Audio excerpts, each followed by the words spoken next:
कंधमाल जिला बालीगुड़ा ब्लॉक अंतर्गत पोरुभटा गाँव में 35तम गिरी गोवर्धन यात्रा महा आडंबर सहकारे पालित हो जाइछि। खमनखोल ग्राम पंचायतर पोरुभटा गाँव में दीर्घ 35 वर्ष हेब यह यात्रा पालित हो आसुछि।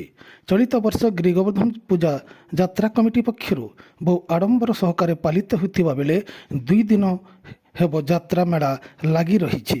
बालीगुड़ार संपूर्ण महाभारत नाटक मंचस्थ होइछि। यात्रा देखिबाकू जिला तथा जिला बाहरु बहु दर्शकों समागम होइथिबा देखा जाइछि। बालीगुड़ारू प्रमोद कुमार डांसनांक रिपोर्ट लोगावाज.in। प्रति वर्ष आमर ये पोरुभटा गाँव में गिरी गोवर्धन यात्रा खूब धूमधाम रे करा जाय थाए। एथर 35 वर्ष हो गला। यही अवसर रे टिके आउ टिके बड़ धरणर ये कार्यक्रम करा जाउछि। तेणु आमे माने अतिथि हिसाब रे ये योगदान करने को आसी। केमती लगुच यात्रा होची आपण मन निश्चय बहुत भल लगुच कहीं एथर टिके बड़ धरणर करा जाउछि। तेणु बहुत खुशी अच्छु आमे समस्त ग्रामवासी ता सहित आमर लंडागा पंचायत भी आमर देवेंद्र भाई आ कवि भाई समस्ते आज ये उपस्थित होती। तेणु बहुत खुशी लगुच। श्रीकृष्णकर लीला सारा भारत रे व्यापिकी अच्छी। जहाँ आमर छोट ग्राम पोरुभटा हेले भी इने इ प्रकार लोकंकर हस खुशी और आनंद अच्छी जे आपण माने निजे अनुभव करि परिबे।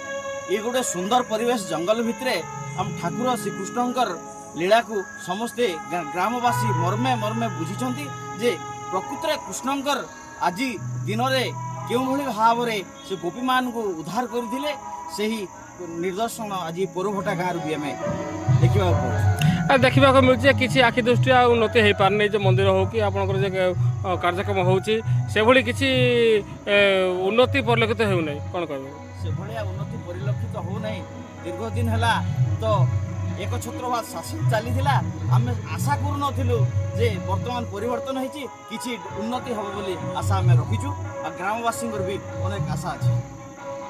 कौन कहे जो निरा कार्यक्रम रही केमती लगुच आप 35 वर्ष है एक प्रकृति परिवेश भितर एक सुंदर भाव में पहाड़ उपर एक ठाकुर विराजमान करछंती। पोरुभटा ग्रामर अधिवासी निरंतर भाव में पूजा कर एक रास्ता कड़े एक सुंदर झरणा भी आप देखुवे कुलू कुलू बही जाऊँगी। एभली भाव में एमाने सबकिछि आज्ञा प्रकृति आपण जो आम छामुंडिया तले आम ठिया उठीचे आज सारा जगत रे रेडीमेड कपड़े चांदुआ बंधा होता बेले आज आम प्रकृति गोटे परिवेश भितर आम अच्छु आपण मैंने अनुमान करुवे। एवं जो आपंकर रास्तार आसिले जनगहलीपूर्ण जो उत्साह वातावरण अच्छी ये लोक मैंने साधारण जनसाधारण को मुझे धन्यवाद दूसरी अंचल जनसाधारण मान को जे आज यही पोरुभटा ग्राम एक सहर माने प्रतिष्ठा कर दे पारछंती। गोटे सहर भाया माने गोटे जाकजमक तैयारी करी आपंकर मीना बजार कहतु कि जो महाभारत नाटक जो आज कर जो अनुष्ठान आयोजन कर धन्यवाद देवे। आमर अंचल रे ग्रामांचल रे जो मनोरंजन कर पर्वपर्वाणी आज ये आमर लोकाल अंचल आज आम मनोरंजन आम करने गोटे समस्ते सुजोग पाइछु। तेणु समस्त को आपण मैंने जो मीडिया माध्यम जो प्रचार प्रसार करेंगे ये जो प्रकृति परिवेश भितर जो पूजा पाँच गिरी गोवर्धन भगवान कृष्ण मुझे आपण मानक धन्यवाद दूँ।